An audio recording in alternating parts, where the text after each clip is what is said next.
2006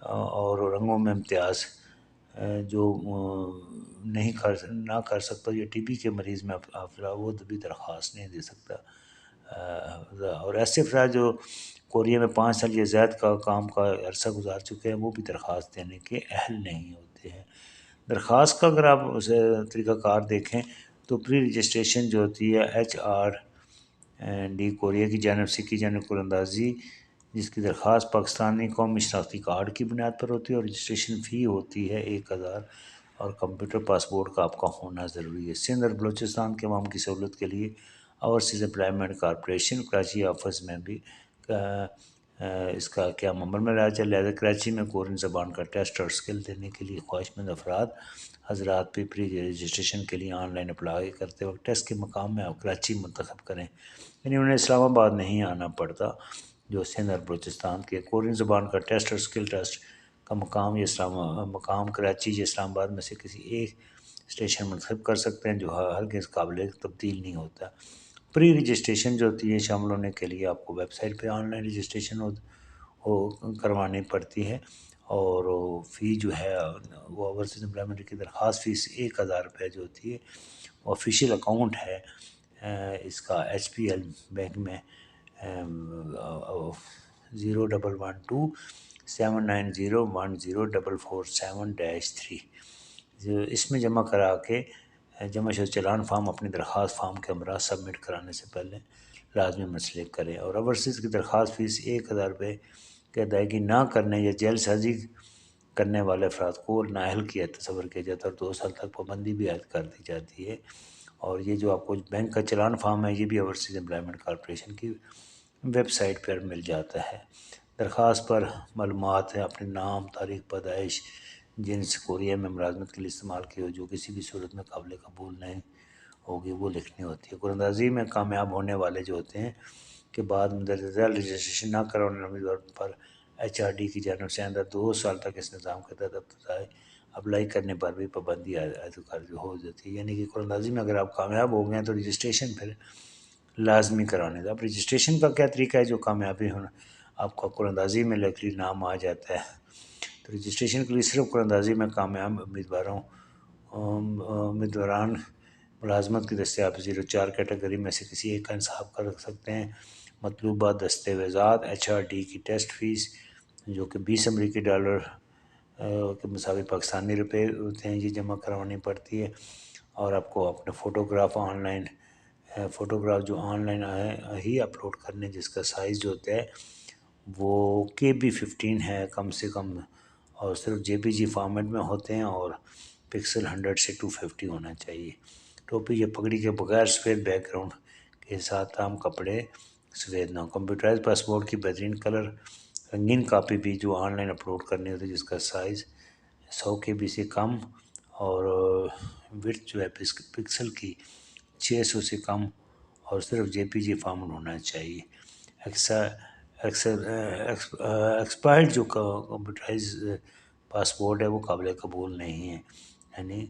آپ کا پاسپورٹ جو ہے وہ آپ کا ایکسپائرڈ نہ ہو۔ آن لائن درخواست کا عمل کرنے کے بعد معلومات کی تصدیق اور KLT رجسٹریشن سلپ حاصل کر کے OEC آفس میں دیے گئے وقت پہ تاریخ پر مطلوبہ دستاویزات کا تشریف لانی ہوتی ہے۔ OEC آفس سے معلومات کی تصدیق اور KLT ٹکٹ رجسٹریشن سلپ حاصل کرنے کے لیے کیے بغیر رجسٹریشن نامکمل ہوتی ہے۔ تو کوریا کا پوائنٹ سسٹم جو ہے کیسے ہوتا ہے، جس میں point system employment permanent system کے تحت، تو پہلے مرحلے میں امیدواروں کو کورین زبان میں مہارت کا کمپیوٹرائز ٹیسٹ پاس کرنا ہوتا ہے، جس کا دورانیہ 50 منٹ اور انتخابی سوالات کی تعداد 40، پڑھائی کے سوالات 20 اور سنائی کے سوالات 20 بغیر کسی وقفے کے۔ یہ بنیادی لینگویجز کا ٹیسٹ ہوتا ہے، بنیادی جس طرح ابتدائی آپ بول چال ہوتی ہے کسی بھی لینگویج میں، آپ نے اردو سیکھنی ہے تو آپ کہتے ہیں کہ تھوڑا سا آپ کو بیسک آ جائے تاکہ آپ روزمرہ کے بازار جائیں تو آپ کو کوئی چیز خریدنی ہو، کسی اس زبان کے شہری کے ساتھ بات چیت کرنی ہو تو آپ کو آسانی ہو۔ اور مینوفیکچرنگ کیٹیگری کے امیدواروں کو پہلے مرحلے میں کامیاب ہونے کے لیے کل نمبر میں سے 55% نمبر، جبکہ باقی کیٹیگریز امیدواروں کو کل نمبر سے کم از کم 40% نمبر لینے ہوتے ہیں۔ HDD کی جانب سے کم از کم 100% کم از کم سے لے کر 100% درمیان میرٹ بنا سکتا ہے۔ دوسرا مرحلہ، پہلے مرحلے میں کامیاب امیدواروں کا دوسرے مرحلے کا اسکل ٹیسٹ ہوتا ہے، پیشہ ورانہ مہارت۔ اگر آپ کو کسی فیلڈ میں پیشہ ورانہ مہارت ہے تو اس کا بھی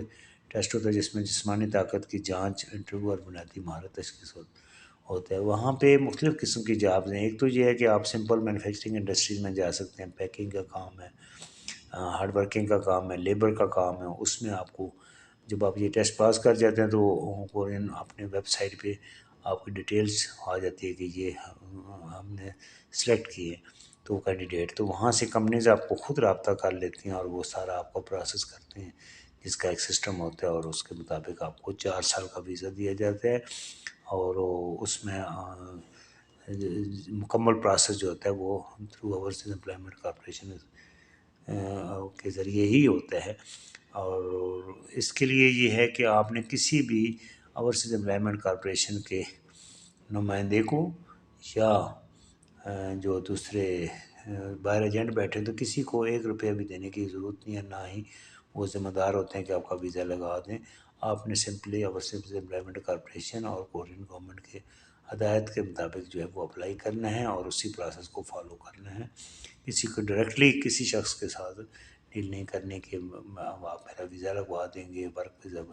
لگوا دیں گے، تو یہ آپ نے ذہن میں رکھنا ہے کہ آپ کو تفصیل جو ہے وہ آپ کو معلوم ہونی چاہیے کہ جو بھی پروسیس ہوگا تھرو اوورسیز امپلائمنٹ کارپوریشن کے تھرو ہی ہونا ہے۔ تو ضرور یہ چانس اپلائی کریں، 4 سال کا ہوتا ہے، اس میں آپ کو بہت ساری وہاں کی فیسلٹیز ہوتی ہیں، وہ بھی آپ کو دیکھ سکتے ہیں۔ آپ کو انشورنس کی فیسلٹی ہوتی ہے، میڈیکل فیسلٹی ہوتی ہے، سیکورٹی کی فیسلٹیز ہوتی ہیں، اور 4 سال کے دوران ایک دفعہ آپ کو ریٹرن ٹکٹ کے ساتھ آپ کو کمپنی پاکستان آنے جانے کا اور وتھ پے کے ساتھ آپ کو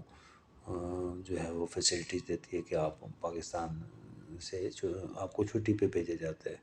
تو یہ ضرور اپلائی کریں، اس میں ابھی ٹائم ہے، اس کی ڈیٹ پر ہے